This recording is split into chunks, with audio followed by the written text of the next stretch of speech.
welcome. I'm Jackie Stennett, a U.S. Army veteran and the Vice President of Academy Women. Thank you all for taking time to join us for today's event. Academy Women's Career Coaching Workshop, which is held as an annual event, will continue to extend its reach by bringing you a monthly webinar series.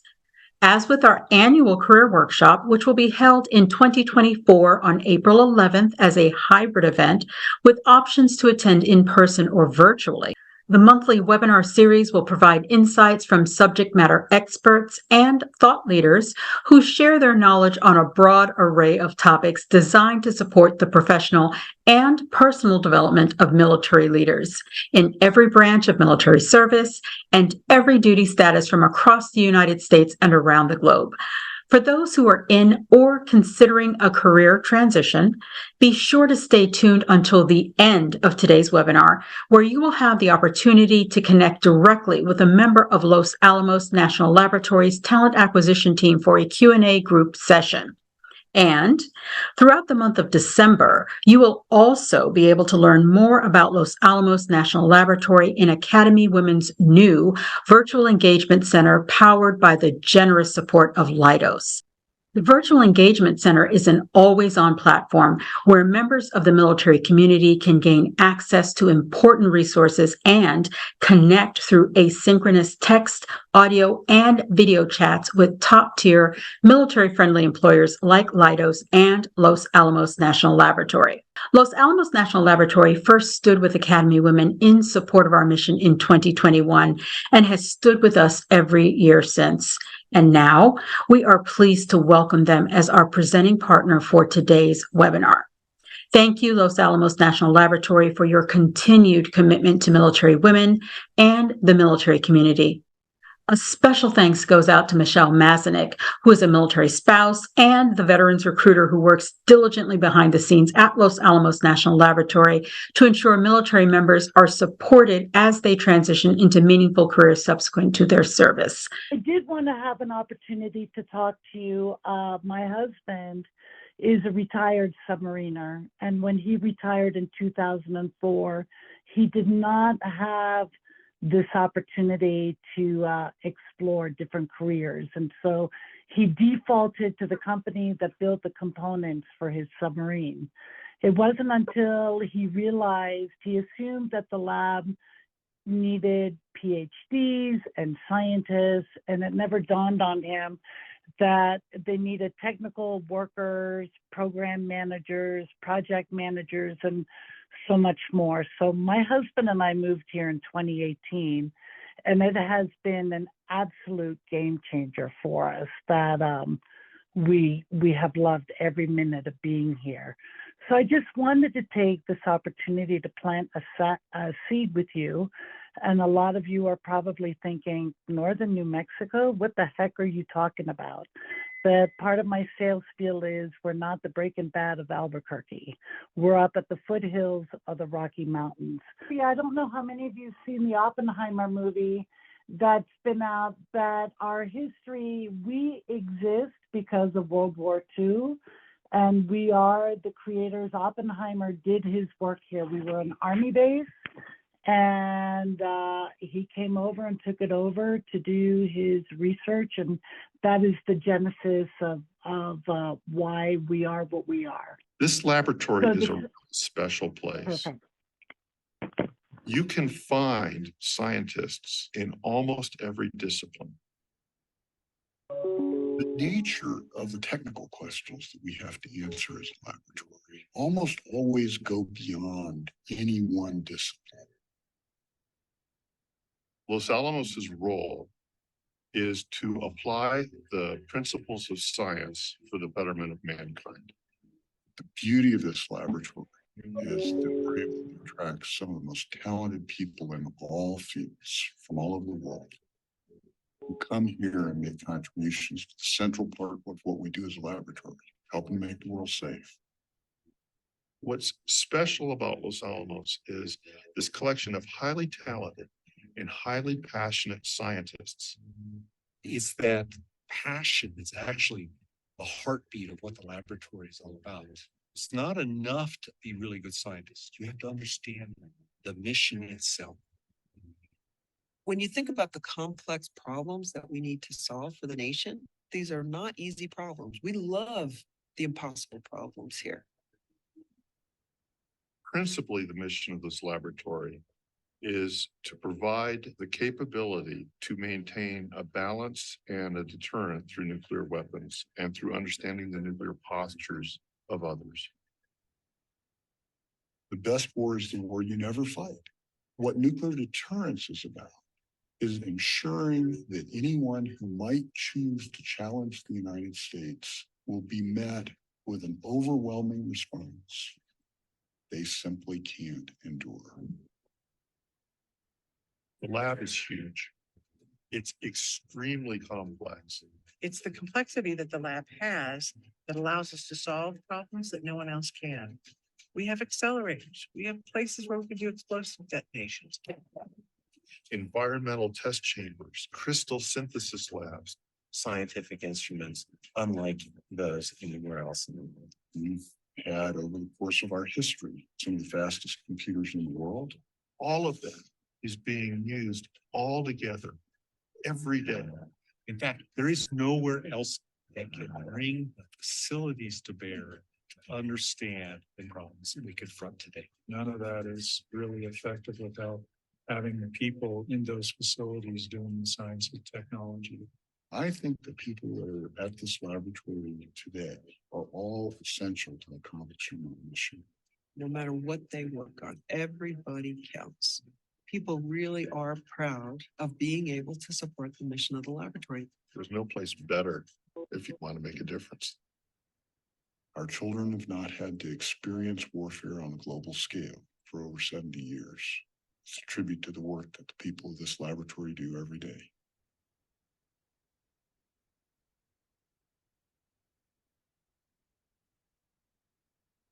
This is just our leadership, an overview of our leadership. A lot of people think that because we are under DOE, that we are a government entity. We're an FFRDC, Federally Funded Research and Development Center. So we report to an NSA, we report to the Secretary of Energy, but we are managed by a company called Triad, which is comprised of University of California, University of Texas, A&M, and Battelle. So the really neat thing about this is we have the opportunities for ongoing education as well, because 2 of our 3 pillars are universities. Let's go ahead to the next slide.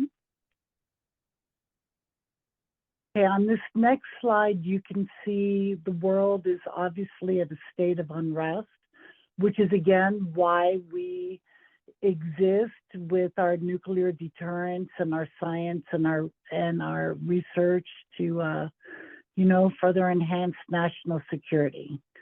We'll go ahead to the next slide. This shows an overview of our campus. So we're located over 40 square miles. Further on in the presentation, we have a really cool overview of our whole area. We have over 1,800 interns that come in and continue their research at the lab. We have 13 nuclear facilities. I think we're actually up to 17,000 employees now, 2,700 PhDs. We need more veterans here. We need the leadership capabilities of the veterans and the can-do spirit to move things forward. And next slide. So these are just some of our design elements with the Navy and the Air Force. And then we'll go ahead and go to the next slide. This one I find interesting. It's a whole overview of the DOE weapons complex. So you can see here we are in Los Alamos in northern New Mexico. We're responsible for production and R&D testing. Sandia, our sister lab down in Albuquerque, is responsible for R&D testing. So each lab has components, and then it all gets assembled at Pantex. located in Amarillo, Texas. Next slide, please. This shows us the kind of experiments that we do for non-destructive testing. We do modeling and simulation. We are continuously doing ongoing training. So this is some of the cool stuff that happens at the lab that I haven't even seen yet. I don't know if you have, Becky. Next slide. We're building a new supercomputer. I think by the time phase 1 is completed with Crossroads, I think by the time they complete phase 2, I'm sure it'll be the second fastest supercomputer in the world. But we are continuously keeping up with technology, and we need the computers to be able to do all the mathematical calculations that it's asked of. Now, the next slide, please. This shows you parts of the lab that might not even be on your radar. So not only are we about nuclear deterrence, but we're on the forefront of space exploration. So on the bottom right-hand side of the screen is the Mars rover. We built the nuclear batteries on the Mars rover, and one of our engineers here built the camera that's being used on Mars rover, which I think is really phenomenal. So not only are we going into space exploration, but we also are the owners. The Human Genome Project started here for HIV research, and now the HIV vaccine is in human efficacy trials. We participate in the flu modeling. We've been doing the COVID modeling. So we are so much more than a nuclear deterrence agency. We really are doing science and research in every component. When you go through TSA and you have that big magnetic imaging machine that you have to go put your arms up in the thing, that technology was designed here at the lab. So every day I am blown away by what I am learning. Next slide, please. This is just a quick slide to show you the diversity of our workforce. So professionals comprise 30% of the lab. Our postdoc researchers are 3% of the lab, and so forth. So this is, we're like a small village all unto itself up here in northern New Mexico. Now, the next slide, Susan, is my favorite slide. This really gives you a graphic image of where we are. This picture of the mesas gives you an overview, not only of the DOE complex, but the residential areas surrounding it. So as I speak to you from my office at home, I am gazing out at those very mountains and enjoying the view tremendously. The work-life balance here is very extraordinary. Next slide. So that segues into this picture of what we have here at the community. The picture on top is our Friday night concerts at the park. We had Billy Bob Thornton come and play this summer. It is a very collegial, collaborative, family crowd. My grandkids are running amok, and I'm not worried about them. I know that they're safe in this environment. On the left-hand side, we have the Pajarito Environmental Education Center that has ongoing programs for children and adults to hike and explore nature and get to understand the geological history of Los Alamos, how to do do preservation of the wildlife. It's pretty phenomenal there. We just go there for picnic dinners. And on the right-hand side is Los Alamos High School, which is ranked number 2 in New Mexico and is in the top 4% nationally. I know one of our new hires was absolutely blown away when he found out that his daughter's science teacher was a PhD. He's like, whoever heard of that? But again, the lab funds the school system here in Los Alamos County. So it is an extraordinarily good school system. The following slide, next slide, please, Susan, that shows the work-life balance. If you love to ski, if you love to hike, if you just love the great outdoors, we have it here in abundance. And being a transplant from the East Coast, I still, after 4 years here, cannot get enough of the countryside here and enjoying all the wide open spaces.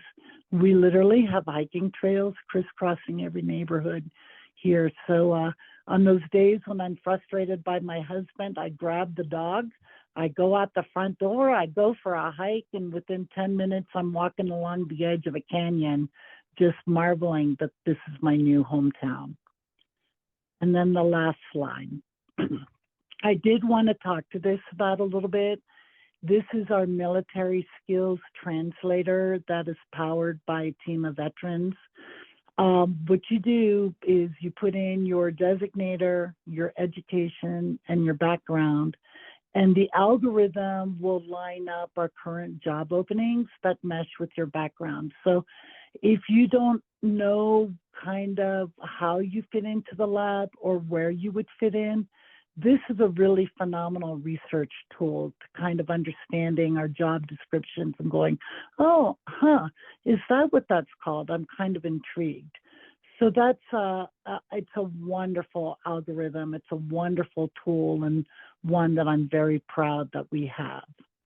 And now, Becky, I really want everybody to hear your story, how you got to the lab, how you continued your military career at the lab, and just kind of make this a conversational chit chat. Sure. Okay. Yeah, we sort of started that. Well, we were trying to figure out some of our technical challenges, but so I guess how I heard about Los Alamos, or how I ended up here, was my dad moved us all here when I was 12 years old. And then I couldn't wait to leave the town and get out of here and never come back, because it's, a small town for high schoolers. It seems kind of boring, and you kind of want to see more of what the world has to offer. But, along with that comes a little bit of maturity, and you figure out that where you came from probably isn't a bad place. And you hit on some of those with, the excellent activities that are available to you, and literally without, I can get to a hiking trail in less than a minute from my front door. And Los Alamos, with the education, the high school being ranked as it was, it gives your kids a great opportunity to be in a community with a lot of opportunities and have teachers that, for one reason or another, are they've got, either they worked at Los Alamos for a long time, or they have spouses who did, and that sets your kids up pretty well for an education as they grow up, and give them more opportunities in college or whatever it is that they choose to do. So I went and I did active duty Air Force for 6 years, and then I came back here and got a job and continued on with my reservist time, as I said, but was able to still work at Los Alamos. And Michelle, do you know, does Los Alamos still offer the paid military leave for 30 days a year? Oh, yes, absolutely. Thank you for bringing that up. We absolutely do, and we support reservists so that when they're doing reserve duty, it's not coming out of their vacation time. Right, and it's paid too, so you sort of get paid 2 salaries while you're doing your 2 jobs, which is nice. Yeah, so Los Alamos, as far as opportunities for women compared to other laboratories that I've worked at or been at, it provides us the opportunity to get a fair shake at things, I think, and they actually are very active in thinking about, the representation of women and minorities, veterans, and whatnot. So I've been at Los Alamos for over 20 years, so I think it's a great place to be. And, Los Alamos is sort of up on the mesa, 7,500 feet. It's beautiful. We have a climate. Our ski hill, you can drive to the ski hill from your work in 10 minutes or less. And if you wanted to ski for half a day, you could do that and work the other half. Or and it's sort of a hidden gem. Not a whole lot of people know about it, so you don't have to stand in lines to get on the ski lift for more than probably 5 minutes. Sometimes you just ski right up. So I guess I'd rather answer some questions unless there's something else you'd rather me hit on specifically, Michelle or Susan. Well, Becky, I'd be interested before questions. What do you do specifically in your group? I think that your group is a pretty fascinating component. So many people look at the lab and they're looking kind of at the weapons complex and not the different areas that we have, such as high performance computing, science and research and all. And what is your group specifically? Sure. So I'm in a division, which is the Analytics, Intelligence, and Technology Division, and I'm the deputy division leader. So we have about 350 employees who work for us. And our division is more of so we don't help to build the pits, but we do a lot of non-proliferation, looking at proliferation risks. We have a group that's up in we call it the SCIF, where people have SCI clearances, and we look at, our adversaries, our foreign adversaries, and what their capabilities are or might be, and what can we do to inform ourselves on that, or, help our nation to defend against that. We have another group that does a lot of data analytics, and Michelle, that goes back to where you were talking about COVID. We have scientists who directly informed that as that was kicking off, and they met with CDC and governors of different states on a pretty regular basis. We do critical infrastructure modeling, so our reactors or our power stations across the United States, and sort of if something were to happen, trying to understand what we can do to mitigate or keep that from happening or respond to it should it happen.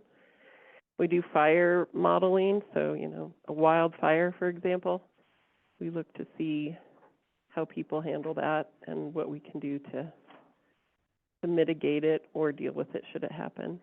We have two groups that do a lot of hands-on application, working with different partners that we have, FBI, CIA, DOD. We work a lot with the DOD on a regular basis. We have 2 DOD officers who come out here twice a year. Every year they stay with us, and we work hand in hand with them.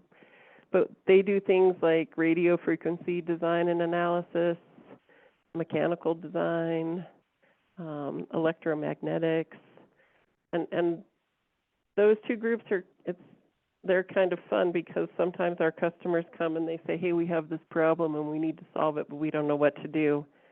And so our staff that work in those groups get to do everything from cradle to grave, and typically they come on short timelines. So it's exciting, and it's applicable to our mission, which is one of the things that I like. Is part of the reason I was in the military for so long was the people and our mission and what we did.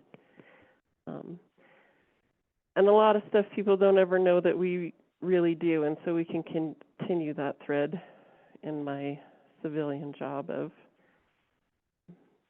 really sort of caring about why we do what we do and bleeding the red, white, and blue. We have, before Super Bowls, there's a team, or before presidential elections, a team of people go out to the places where these things are going to be happening, and they make sure that there's no dirty bombs or bad things that are getting set up. And we have a group who deals directly with the FBI and counterterrorism and weapons of mass destruction, proliferation. So we do that, which is exciting. And then we have a group that also does, it's called our Advanced Research and Cyber System group. So they do a lot of artificial intelligence and machine learning, cryptography, sort of ensuring that we have the tools and capabilities to keep the bad guys out or allow the good guys in. So it's not Wow. IT cyber, but it's different types of cyber. So I guess in a nutshell, that's our division. I'm part of the global security organization here at Los Alamos, and aside from A division, we have a group that does a lot of space applications, which Michelle talked about earlier. And it's more than just the batteries that go on Mars, but we work with the DoD every day there in that group. And then we have a group that's, we call it NEN, which they focus on non-proliferation and actually going out to international countries and training those countries on different technologies and techniques that they can utilize to keep the radiological sources or materials safe and out of the hands of bad guys. Fascinating. I still have no idea. 2.5 years of working at the lab. My husband's been there 4 years. I've been there 2.5 years, and there's still so much I don't know. I want to come and work for your group, Becky. That sounds amazing. It's a great place to be, for sure. And, we work with our support organizations too, right? And not all of our staff have technical degrees. We go from PhDs in a technical area to a lot of skills. We have welders and we have machinists, and we work with a lot of our LANL support organizations like human resources and student programs and budgeting, and right. So the gamut and the types of degrees that you have to be able to work at Los Alamos truly is a very wide spectrum. And that touches up on a good point as well, because we are proponents of ongoing education. The perception is you have to be degreed to work here. To be quite honest, it's easier to place you if you have a degree, but there are plenty of opportunities if you don't have a degree to come and work here and continue with your education. So in that vein, it's not uncommon to have people work here and get their bachelor's, master's, and PhDs on us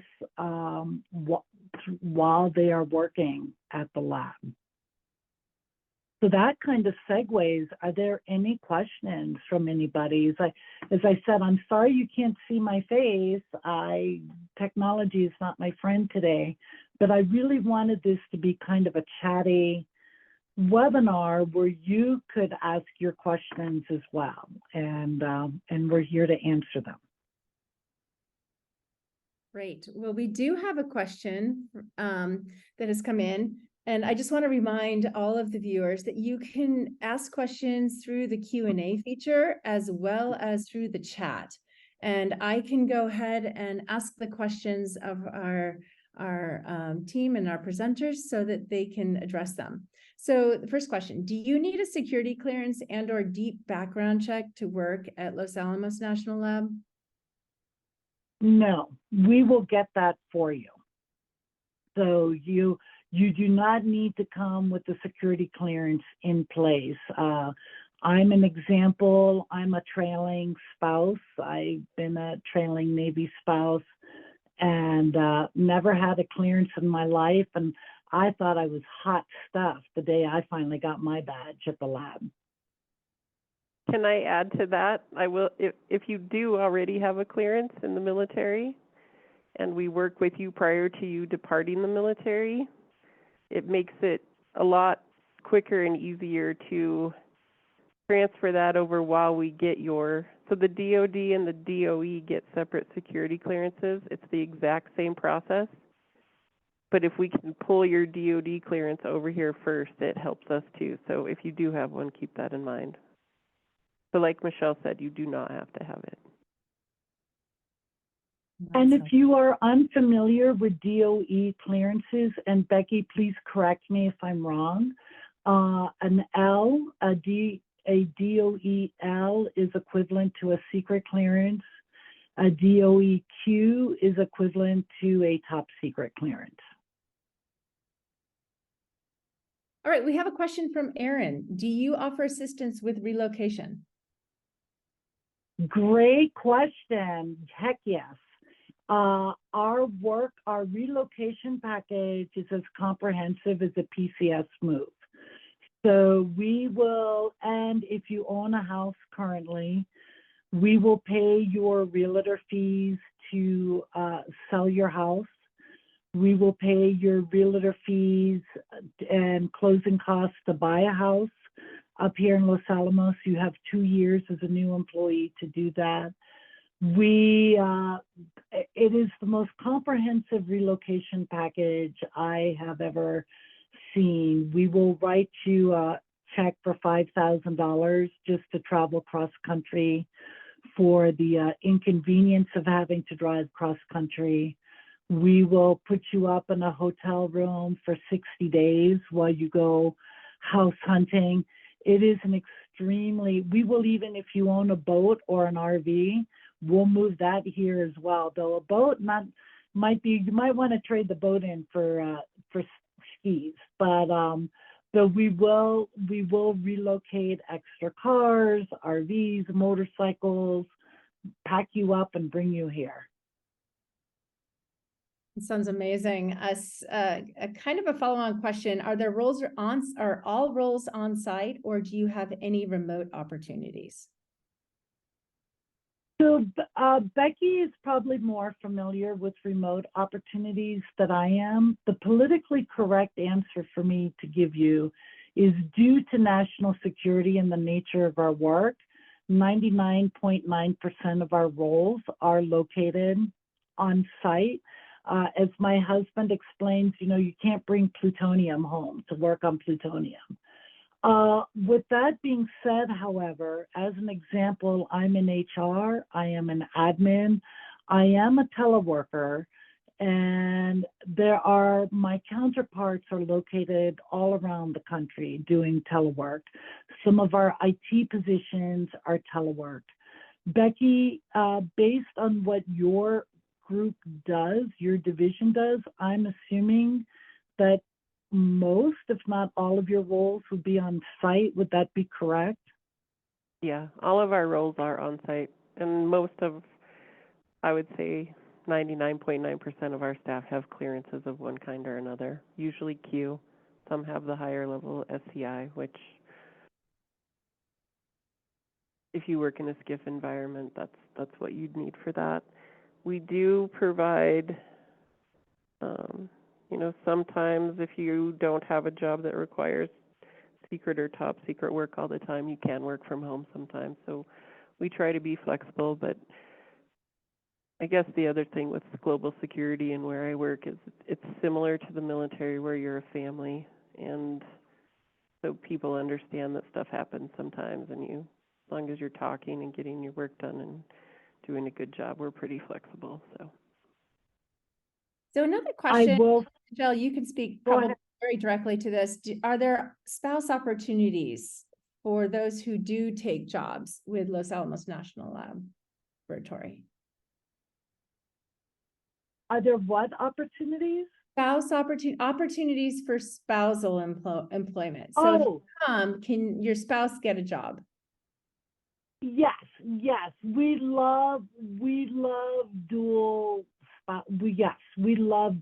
hires. Now again, I can't guarantee that the spouse will find a job. It depends on the background and the capabilities that the spouse has, but whole families are hired here. Just the lab loves that. My son-in-law works here, my husband works here, I work here. We all came here initially because our son was working here and told us what a great place it is. So definitely. Fantastic. Brooke has a question for the statistic. 70% of new hires came on since 2019. She's wondering, is that due to the lab's expansion or turnover? Can you talk to that a little bit? And Becky, chime in and correct me if I'm wrong. We are in this huge hiring ramp up because we have been mandated to build 30 pits per year. So the weapons division is growing exponentially. And that's why our workforce is growing. When I first started working here 2.5 years ago, we were at 14,000. And our projected growth rate is up to 20,000 employees. Yes, there is some attrition. Some people come here and they start working here and they realize it's too remote for them. You know, the job isn't exactly what they thought it would be, or they take their clearance and move elsewhere. But the predominant amount of people come to work here and they think that it's going to be, you know, oh, I'll just work at the lab for 5 years and build a bullet point on my resume. And they fall in love with the area and wind up in 30 and 40 years later, they're still here working. So Brooke is concerned about the perceived isolation of living in the Los Alamos community. And so she's wondering, how do people working in Los Alamos mitigate this perceived risk of being somewhat isolated? So we are I am 35 minutes away from Santa Fe, New Mexico, which if any of you are from the East Coast, I would equate Santa Fe, New Mexico is to the Southwest, what Annapolis, Maryland is to the East Coast. It's a charming, thriving, bustling city with world-class restaurants and museums and cultural events that take place. So in my mind, I have the best of both worlds. And this is probably, Becky didn't realize this until she moved away from home and then came back from the area. So I live in a sleepy, quiet little neighborhood of 2 stoplights. I'm in White Rock, which is my neighborhood exists because it was overflow housing for the lab in Los Alamos. I have 2 stoplights here. The neighbors say hello to each other.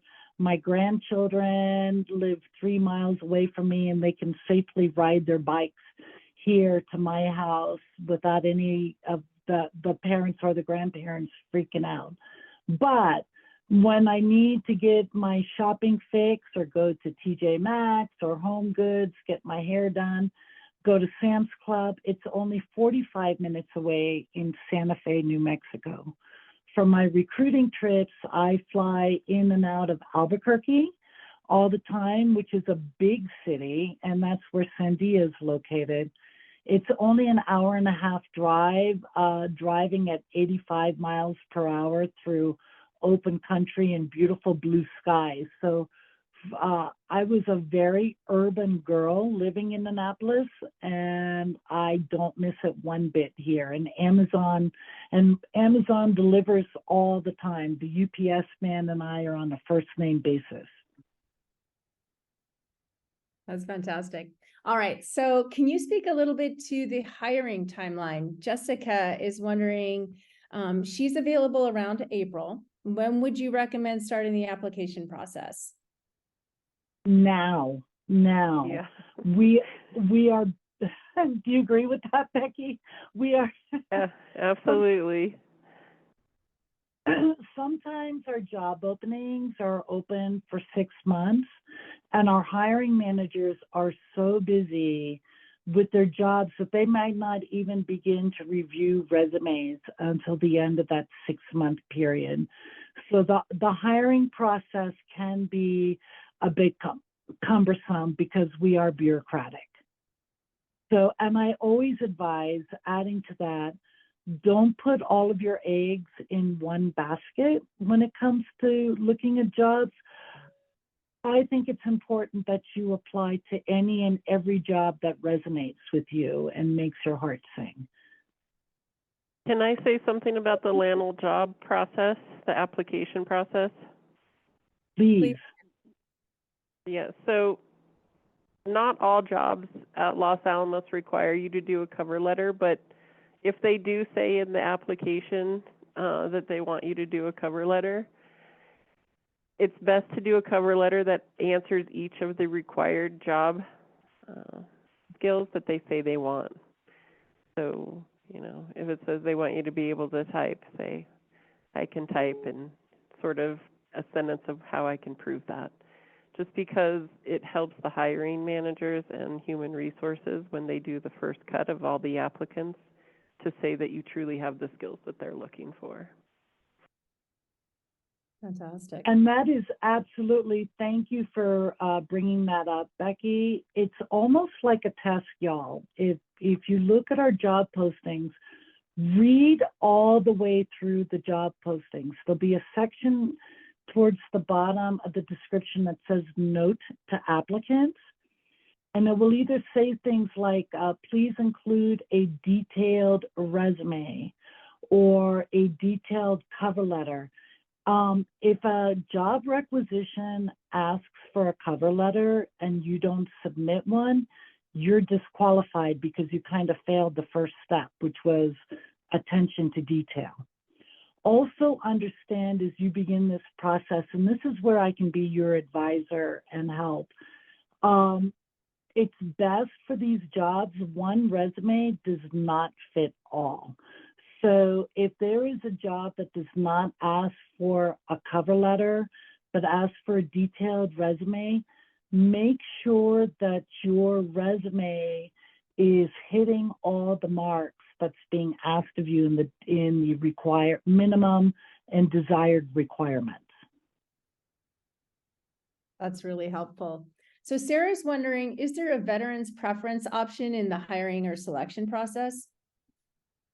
No, because we are not .gov, we are an FFRDC. We do not give veterans preference. We can accommodate disabilities here at the lab, but veterans preference does not give you a leg up in the application process. So what you have in lieu of veterans process, preference, you have me, who's a bulldog, and I will go to bat for you with the hiring manager. Becky knows this. I send her emails all the time going, would you consider this applicant? What do you think? Is so-and-so a good fit? And she's given me a lot of great guidance and advice as well. That's really helpful. So Erin has a question. Are there education incentives or competitive salaries? Evidently, a little bit of research was done, but wasn't super specific on the research site. So if you could speak to some of the education and incentives or salary matching or salary determination. Becky, do you have any insight into that? Sure. So absolutely, we can pay for schooling. There's lots of opportunities, different ways for that to happen. Some ways that aren't even posted on the website. You know, especially if you're getting an education that will help support your job here at Los Alamos and make you a stronger employee. There, no question about that. You know, the degrees that you do have will impact where we can hire you in at. So answering education opportunities and how that gets funded is more of a case-on-case basis, but we can definitely do that at Los Alamos. Great. And speaking to the question, Susan, specifically to the person that wrote the question, are they thinking in terms of PhD research job, internship jobs, or just wondering overall if having additional degrees would provide them with higher compensation when accepting a job here? Some further clarification would be really helpful. Okay, Erin, if you could put that in the Q&A or in the chat, I can read that out. So in the meantime, I'm wondering, another question from John, are employees eligible for public service loan forgiveness? No, I don't think so. Becky? No, No. Yeah. Okay. I see, Erin, that you're looking to advance your degree further. Yeah, absolutely. Los Alamos can do that, and it would just depend on what you wanted it for and why. So, Okay, so Brooke has a couple questions. One is she's wondering if everybody tends to live in Los Alamos, or do they commute from Santa Fe or other communities? And then another kind of follow-on question beyond the lifestyle one is, are there any flex schedules available? Maybe 4 days work week, 10-hour days. Is that something that is an option? Yes, yes, and yes. I'll address Becky. Do you offer? Does your group work on 410s, 9/8s, hybrids? Can some of your team members work at the Pacheco building? Can you speak to that? Sure. So most of our staff work 980s, which is you work 9-hour days and you get every other Friday off. But, you know, as I said before, we have group leaders who support their own staff, and people stay in constant communication. So understanding, you know, if you needed to not work on a certain day and flex those hours, you know, we pretty much approve that given the circumstances. You know, shift work 410s tends to happen mostly in the plutonium pit facility. And that's what they do. They work shift hours, they work 410s. And that's just a different work environment. And we do have staff who are in a hybrid where some, you know, they're on site 3 days a week and at home 2 days a week and whatnot.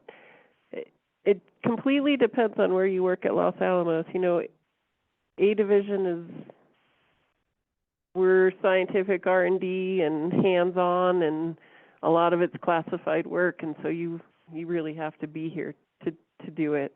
It just depends on where you work at Los Alamos. So looking from other divisions, I work 9/80s, so I have every other Friday off. So you'll typically find me in the wintertime camping every other weekend at Taos. We have a trailer that we use as our little ski chalet, and I will be on the ski slopes every other weekend there. My husband works the 410 schedule, so every weekend is a long weekend for him. And this kind of hybrid, actually not most of our employees live in Los Alamos County because of the volcanic rock that we're built on, and we're surrounded by tribal lands. Housing is really tight here, and to be totally brutally honest, that's the one major elephant in the room. If you pull up your phones and you look at realtor.com and you look at the inventory of housing in Los Alamos County, your first reaction is going to be, holy smokes, that's a lot of money for a house that's not HGTV perfect. And your second reaction is, holy smokes, there's only 2 houses for sale and it's going to be pending in 5 minutes. With that in mind, a great deal of our employees live in Santa Fe. As the spouse, we're at my choice. I would have wanted to live in Santa Fe, but my husband had commuted from Annapolis to Washington, D.C. Every single day for 14 years. So that turned out to be a 3-hour commute a day for 14 years. And the one big ask he made of me was, I want to be able to ride my bike to work. And for those of you that have children, if you are a lab employee and you are residing outside of Los Alamos County, so you're residing in Santa Fe or you're residing on the northern side of Albuquerque, so you have a 45-minute commute into work, you can enter your children into a lottery to attend the Los Alamos County schools. And once one child is in the Los Alamos County school system, all children are in automatically. Right, So and Los Alamos also, we have shuttles that will drive you from Albuquerque and or Santa Fe, or buses. So you don't even have to drive yourself if you don't want to. And with that in mind, we have built a facility in Santa Fe. It's the building I referred to a moment ago called the Pacheco building. And some organizations, some divisions, and again, it's up to the discretion of management, but will allow you to go, you can do your work at the Pacheco building rather than commute all the way up to the lab. That's obviously not going to be an option most likely with Becky's group because of the nature of their work. But the lab is very sensitive to trying to meet the needs of current and future employees. Great. All right. I know we are going to go a little bit long, partly because we had some technical difficulties at the beginning. I did post a poll and would welcome your feedback. There is another question that's come in, and that is around those who have MBAs. Are there opportunities for people who have MBAs? Absolutely, yes, of course. We need people. It shows good business acumen. We have a huge financial services division that I'm sure Becky is very aware of, that's making sure that everybody's not overspending and is holding accountable for their deliverables. So yes, and that's again, and I really thank you for that question, because you don't need a scientific background to work here. We do need MBAs, and MBAs can be really awesome program managers. Fantastic. Is there any advice you would give to military members who are coming for interviews? Are there any do not do's or must do's in the interview process? I'm going to defer to you, Becky, because you are a hiring manager. I guess I'll just start with the obvious, right? If you're coming for an interview, it's better to be overdressed than underdressed, and bring copies of your resume and your cover letter to show that you're prepared, and just answer the questions and be yourselves, right? I mean, you want to make sure you're going to be happy where you're coming to. So meeting the people who will be interviewing you would be people that you would be working with, and yeah, but I guess that's the best I could say. So adding to that, because being a military spouse, I hear about, I remember my husband at the Naval Academy always getting the gouge, right? The gouge for this class or the gouge for the next thing. What I would advise any veteran coming in for an interview at the lab is really understand the job description that you're interviewing for and be prepared. The managers will speak very specifically to skill sets as it fits to that job description. I would also advise you could either lean in on me and I could see if I could find any veterans working in that particular division that would be willing to give some insight into the roles or how the division operates. Our lanl.gov website is extremely comprehensive and very thorough. Do some research into the lab and the division and the works that it does so that you're fully prepared. And the last bit of advice is my mom advice: really utilize LinkedIn. Go look at your LinkedIn contacts and type in Los Alamos National Lab and see if by any chance you know somebody who works at the lab that might give you some gouge as well. That's super helpful. All right, another question from Stephen. What is the interest in older individuals who are not that far from retirement? I will be totally on.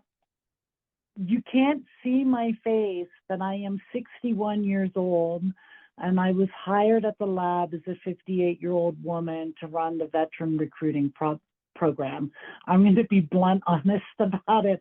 I love that the lab hires the right people for the job. They're not looking for necessarily young people. They're looking for insight and experience. And I am forever grateful that they took a leap of faith on me despite my silver hair.